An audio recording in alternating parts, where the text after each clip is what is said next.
Que a graça e a paz do nosso Deus estejam reinando em vossos corações. Vamos ao estudo dessa semana. Apocalipse capítulo 7 diz assim: Depois disto vi 4 anjos em pé nos 4 cantos da terra, conservando seguro os 4 ventos da terra, para que nenhum vento soprasse sobre a terra, nem sobre o mar, nem sobre a árvore alguma. Vi outro anjo que subia do nascente do sol, tendo o selo do Deus vivo, e clamou em grande voz aos 4 anjos, aquele aos quais fora dado fazer dano na terra e o mar, dizendo: Não danifiqueis nem a terra, nem o mar, nem as árvores, até selarmos na fronte os servos do nosso Deus. Então ouvi o número dos que foram selados, que era de 144.000, de todas as tribos dos filhos de Israel. Da tribo de Judá foram selados 12.000, da tribo de Ruben 12.000, da tribo de Gade 12.000, da tribo de Asser 12.000, da tribo de Naphtali 12.000, da tribo de Manassés 12.000, da tribo de Simeão 12.000, da tribo de Levi 12.000, da tribo de Isacar 12.000, da tribo de Zebulon 12.000, da tribo de José 12.000 e da tribo de Benjamim foram selados 12.000. E aqui vamos passar a visão dos glorificados. Depois destas coisas vi, eis grande multidão que ninguém podia enumerar, de todas as nações, tribos, povos e línguas, em pé diante do trono e diante do Cordeiro, vestidos de vestiduras brancas, com palmas nas mãos, e clamavam em grande voz, dizendo: Ao nosso Deus que se assenta no trono e ao Cordeiro pertence a salvação. Todos os anjos estavam de pé, rodeando o trono, os anciãos, os 4 seres viventes, e ante o trono se prostraram sobre o seu rosto e adoraram a Deus, dizendo: Amém. O louvor e a glória e a sabedoria e as ações de graças e a honra e o poder e a força sejam ao nosso Deus pelos séculos dos séculos. Amém. Um dos anciãos tomou a palavra, dizendo: Estes que se vestem de vestiduras brancas, que são e de onde vieram? Respondi-lhe: Meu Senhor, tu sabes. Ele então me disse: São estes os que vêm da grande tribulação. Lavaram suas vestiduras e as alvejaram no sangue do Cordeiro. Razão porque se acham diante do trono de Deus e o servem de dia e de noite, no seu santuário. E aquele que se assenta no trono estenderá sobre eles o seu tabernáculo. Jamais terão fome, nunca mais terão sede, nem não cairá sobre eles o sol, nem o ardor nenhum, pois o Cordeiro que se encontra no meio do trono e os apacentará e os guiará para as fontes de água da vida, e Deus lhes enxugará os olhos toda lágrima. Então essa é a leitura do capítulo 7 de Apocalipse. Então vamos passar ao estudo, meus irmãos, as glórias da igreja na glória. O capítulo 7 que acabamos de ler descreve a mesma cena do capítulo anterior, porém mostra perspectiva. Ele vem depois do capítulo 6, na ordem das visões de João, mas não parece ser a sequência da ordem dos eventos. Lá, os 4 cavalos, aqui os 4 ventos. Lá os cavalos trazem juízo, aqui os ventos dos juízos estão prontos para recomeçar sua missão destrutiva. Então o fato de serem 4 anjos nos 4 cantos da terra, assegurar os 4 ventos da terra, indica que o juízo que vai desabar é universal e ninguém escapa desse juízo. Controle divino sobre os cavaleiros e os ventos assegura que a igreja será selada. A destruição desabará sobre o mundo, mas a igreja é indestrutível. A igreja do Senhor está protegida pelo Senhor. Deus faz distinção entre o seu povo e os ímpios, está no verso 3. E a marca, nesse caso, era um sinal de consagração à divindade. A destruição não pode dar sua largada antes de os gemidos serem selados. Proteção. Ninguém pode violar o que está selado. Propriedade. Na antiguidade, os escravos podiam ser selados por seu proprietário. Então, nós teremos esse selo do Senhor. Genuinidade. O que está selado não pode ser adulterado. Esther 3,12.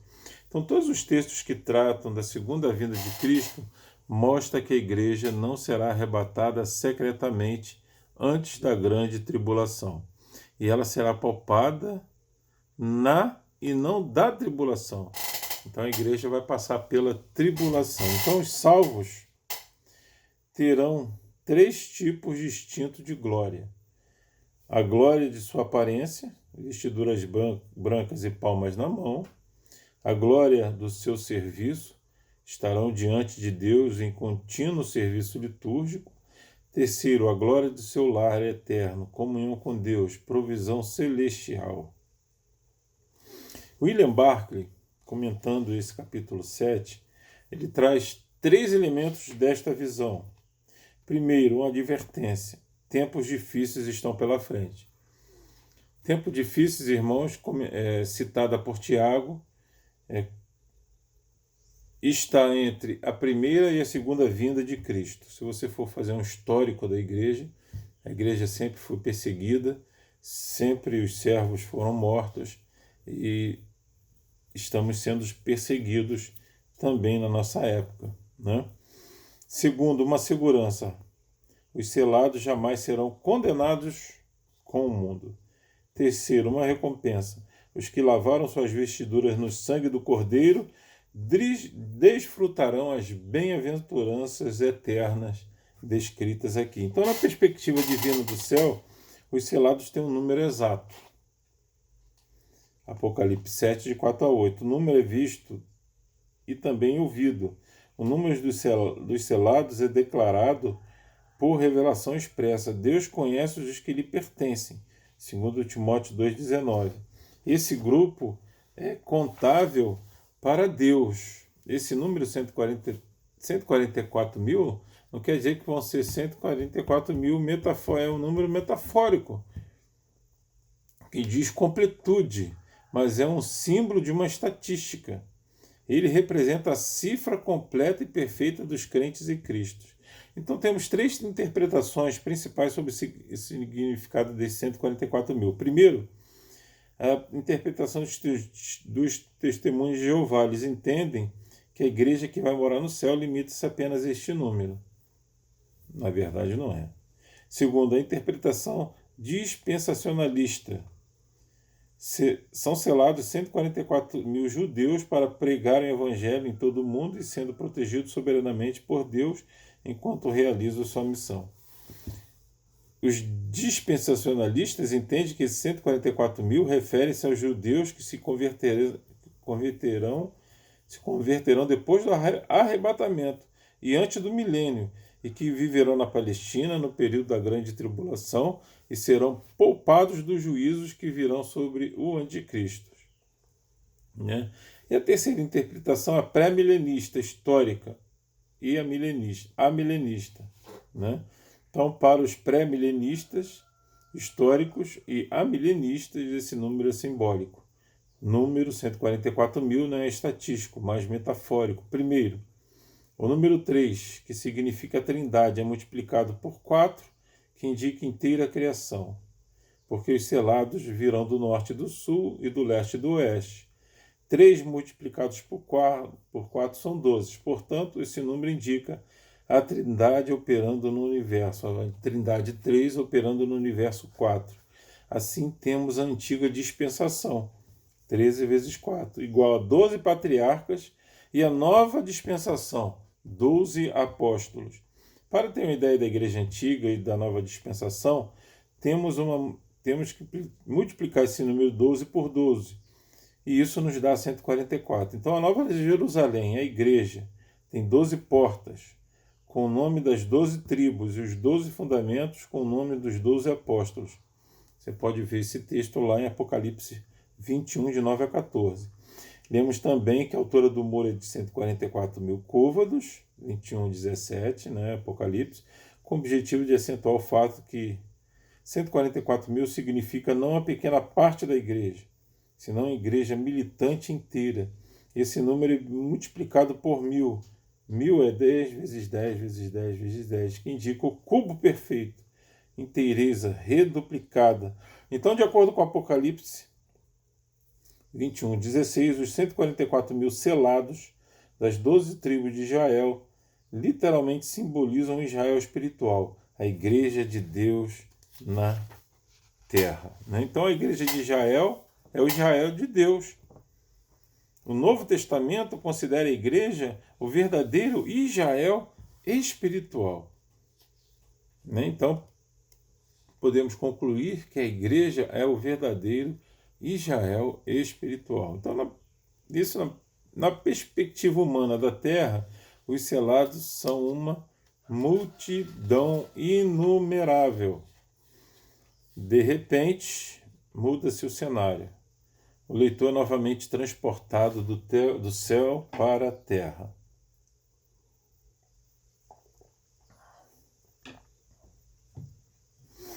Agora João vê a igreja, irmãos, redimida no céu. No lugar de uma atenção cheia de desgraças em vista do perigo iminente, ocorre o cântico da vitória. O céu não será apenas mudança de lugar, mas mudança de nós mesmos. No céu, conservaremos a nossa individualidade. Quem são? São pessoas, indivíduos que vêm de lugares diferentes, mas que não perdem sua individualidade. As distinções que nos separam da terra não nos separarão no céu. Lá não teremos ricos e pobres, nobres e servos, mas aqueles que foram lavados no sangue do Cordeiro. Então quais são? E a pergunta que se faz é: quais são as características dessa igreja glorificada? A primeira delas, que a igreja é uma igreja inumerável, incontável. Não no céu, não é somente 144 mil salvos judeus.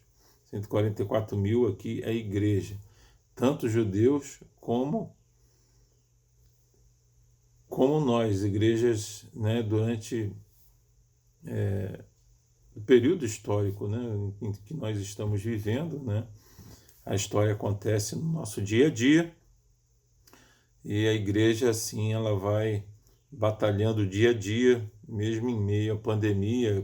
Agora vem os gafanhotos, Então, meus irmãos, isso temos que ficar bem atentos, que Jesus está prestes a voltar e devemos nos preparar. Em segundo lugar, é uma igreja universal. Todos, brasileiros, judeus, americanos, paraguaios, é uma igreja universal, a igreja do Senhor. Inclui os eleitos, selados judeus, os gentios, procedentes de todas as culturas, línguas, povos e nações, de todos os lugares, de todos os tempos. Em Abraão haveriam de ser abençoado todas as nações, todas as famílias da terra.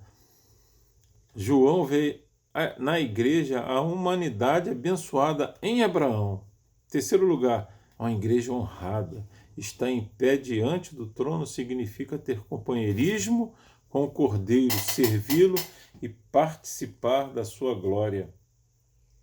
Quarto lugar, uma igreja pura. As vestes brancas apontam para a absoluta pureza da igreja.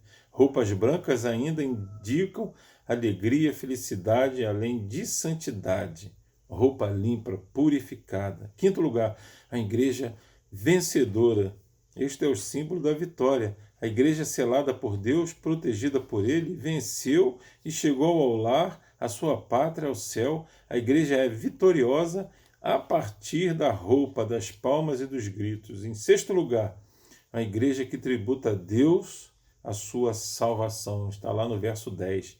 Depois do símbolo da vitória, segue o grito da vitória. A salvação não é mérito, nem fruto das obras, nem de quem a igreja é ou faz. A salvação é de Deus, vem de Deus e só Ele merece toda a honra, toda a glória e todo o louvor. Então o que João está vendo são os crentes já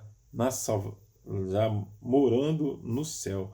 Em sétimo lugar, É uma igreja que une sua voz às vozes angelicais para exaltar os anjos, os querubins, a quem a igreja glorificada prostram-se, adoram a Deus, rendendo-lhe uma cétupla atribuição de louvor. A outra parte, finalizando esse estudo, irmãos, é a procedência, a identidade e a missão eterna da igreja glorificada, versos de 13 a 17. João fala em primeiro lugar da procedência da igreja. A igreja vem da grande tribulação. Essa ideia da grande tribulação remonta a Daniel 12:1, é vista em Mateus 24, 21 e 22, em 2 Tessalonicenses 2, 3 e 4, e também em Apocalipse 13, versos 7 e 15. Os crentes em todos os lugares, em todas as épocas, enfrentarão as tribulações. Nós estamos vivendo uma tribulação, a pandemia do coronavírus. Tem uma tribulação aí dos gafanhotos. Será que chega aqui até nós? Né? São tribulações, as perseguições, pessoas que morreram em nome por amor ao Evangelho, os crentes que são mortos hoje em países muçulmanos. Então, a igreja ela não vai ficar isenta da tribulação, mas ela vai passar pela tribulação. E o Evangelho que é pregado hoje, tribulação é pecado. Não é pecado. Tribulação faz parte da nossa vida na igreja. Então a igreja será protegida não da tribulação, mas na tribulação. Ela emergerá do meio da tribulação como um povo selado e vitorioso. Em segundo lugar, João fala da identidade da igreja, lá no verso 14. Os remidos são aqueles que lavam as suas vestiduras no sangue do Cordeiro. Então a base da salvação não está no mérito humano, nem na sua religiosidade, nem nos seus predicados morais, nem mesmo no seu conhecimento doutrinário. A base da salvação está na apropriação da redenção pelo sangue de Cristo. Ninguém entrará no céu por pertencer a esta ou aquela igreja. As pessoas entrarão no céu porque foram lavados e remidos pelo sangue do Cordeiro de Deus, que tira todo o pecado do mundo. Em terceiro lugar, João fala da missão eterna da igreja. Então, João destaca 4 aspectos importantes. O primeiro delas é a adoração. A igreja prestará a Deus um serviço litúrgico incessante. A igreja glorificada é uma igreja adoradora. Ela presta um serviço cultual em contraste com um serviço escravo. Aquele que não está na igreja, ele é escravo do pecado. Na igreja dos salvos, que na igreja instituição existem lá pessoas ímpias. Comunhão, intimidade contínua com Deus. Contínua com Deus. Então o sexto selo trouxe a visão de um céu enrolado e que recolhe e de uma humanidade apavorada no mundo reto. Aqui, porém, a cena é oposta. A igreja está numa nova realidade, cheia de paz. Deus vai armar uma tenda conosco. Ele vai acampar com a igreja. Deus mesmo habitará com a igreja. Apocalipse 21, verso 3.